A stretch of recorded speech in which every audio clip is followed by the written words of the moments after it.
The hall of the Star Citadel stretched wide and cold as the human stood alone at its center. Light from high crystalline panels poured down on him, turning the metal plates of his armor into shifting silver. Around him gathered the ruling circle of the alien empire, their long cloaks brushing the polished stone, their eyes fixed upon the tense exchange at the heart of the chamber.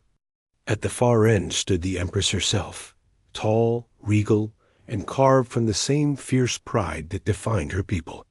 She had summoned him here, and he had answered as he always did, ready to serve, ready to protect, ready to face whatever storm came. Instead, the storm had come from her own voice. He had expected fury over the border disputes, perhaps a reprimand for his unauthorized action in the northern sector. He had expected questions about why he alone had charged into the fields of fire to rescue the stranded citizens while her own generals hesitated. He had expected consequences for that choice. He had even accepted them silently in advance. What he had not expected was her accusation. She had spoken sharply, her tone echoing against the towering columns. She had spoken of recklessness, of weakness, of an emotional nature unfit for command. She had spoken in words as sharp as blades, and with each one he felt something inside him tense and falter, then grow still. Many things had been said by many before, but never by her. Not by the one he had sworn to serve the moment she pulled him from the ruins of his wrecked vessel years ago. Not by the one who had once called him the strongest shield her empire ever had. Now the air grew tighter as silence swept the chamber. The human lowered his gaze slightly, not in submission, but in understanding. A quiet understanding of the kind that changes the course of paths and futures. Slowly, he reached to the clasps on his chest. The sound of metal unlocking rang through the hall. The Empress stiffened. "What are you doing?" she demanded. Her voice was still hard, yet beneath it trembled something none of the onlookers could read. But he heard it clearly. He lifted the armor piece from his torso, its weight heavy even for him. He set it down gently on the stone. One piece, then another. Each movement measured, deliberate, final. "You called this recklessness, Empress," he said calmly. "You said I act as though my life holds no value. But I have only ever acted to protect your people. If that is a crime in your eyes, then I will not burden your empire further." Around the hall, the advisors murmured, shocked. The Empress's eyes widened, but she lifted her chin higher. "You are abandoning your duty," she said. He shook his head. "I am stepping aside." "There is a difference." He removed the final piece of armor. What remained was the simple travel suit beneath, torn from past battles, stained by smoke and dust. Without the armor, he looked smaller to those present, yet at the same time infinitely more imposing. Because strength did not come from the armor. It never had. The Empress took a step forward. Her cloak rustled across the floor. "You think walking away will force me to soften my words," she said. "You think removing your armor will sway the Council's judgment. Is that your aim?" He met her gaze, steady and calm. "No, my aim is to show you that I serve because I choose to, not because I must. I walked into fire for your people, but I will not walk into insults from those I defend. Not even from you." A stunned silence fell. It was not defiance. It was not rebellion. It was truth, laid bare, and it hit harder than any strike. He turned away, stepping toward the hall's massive exit. The armor lay behind him, like a monument to every battle he had fought for this place, every life he had saved, every loyalty he had given freely. He expected her to let him go. She was proud. Too proud, perhaps, but her voice rose again. "Stop." It was not a command this time. It was something raw. He halted, but did not turn. The Empress stared at his back. Her hands clenched at her sides. The council members shifted uncertainly. None dared intervene. They had witnessed many things in their long careers, but never had they witnessed the Empress argue with the human in this way. He had always been her steady force, her silent strength. Now that stability was walking away because of her own words. She stepped down from the dais. He heard the soft sound of her boots approach. "Think my words were meant to harm you," she said. Quietly. He did not answer.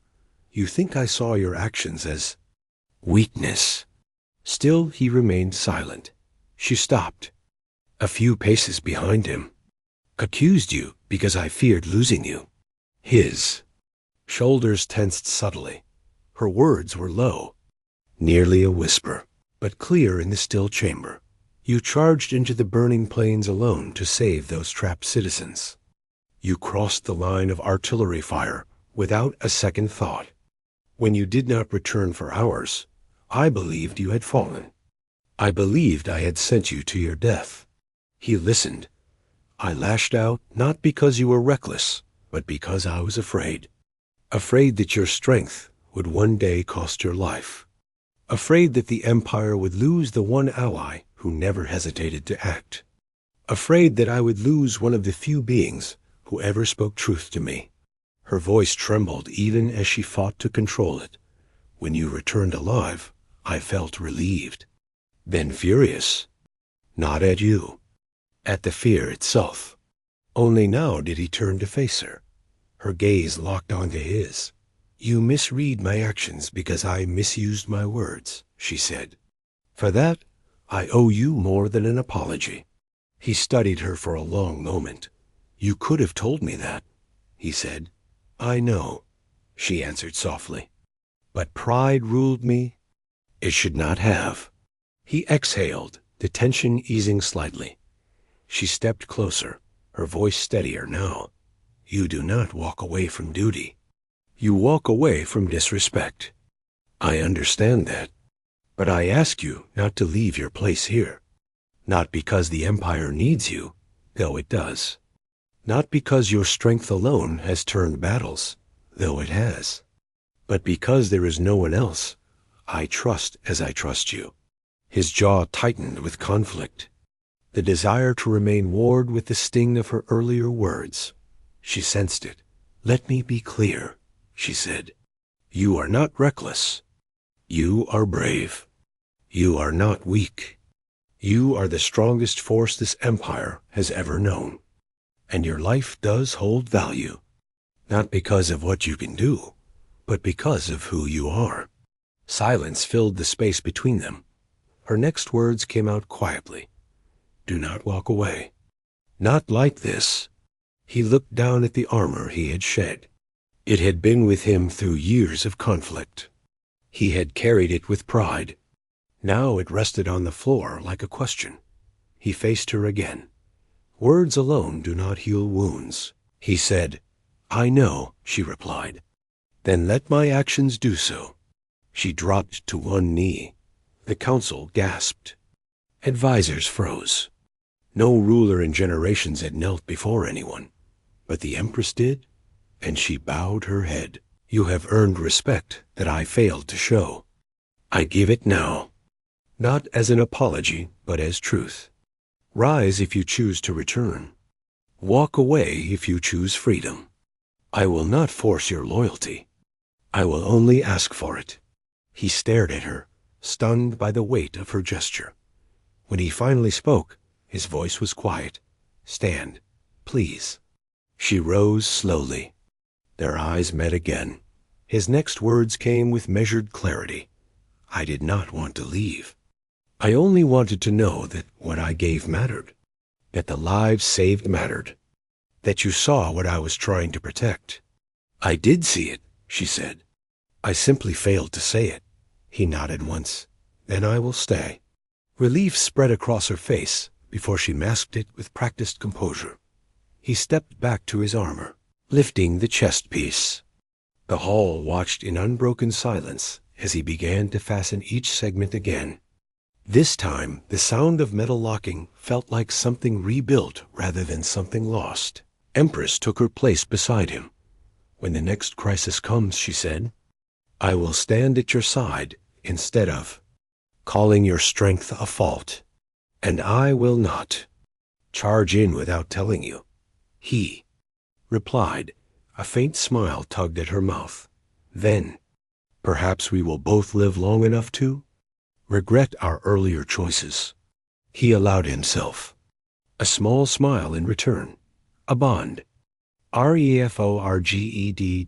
loyalty renewed. A partnership. Strengthened beyond the weight of titles or armor. He finally stepped forward, armored once more. He did so not as a servant nor as a weapon, but as an equal beside the Empress. Outside the Citadel, the Empire faced new battles. Threats brewed on distant worlds. Unrest stirred in the far sectors. But something had changed within the hall that day. Something sharp had been tempered into something strong. He walked with her toward the council chambers, ready to begin a new chapter. And she walked knowing the cost of her earlier words, determined never again to forget the human heart behind the armor. Their steps echoed in unison, and for the first time in a long while, the Empire felt steady again.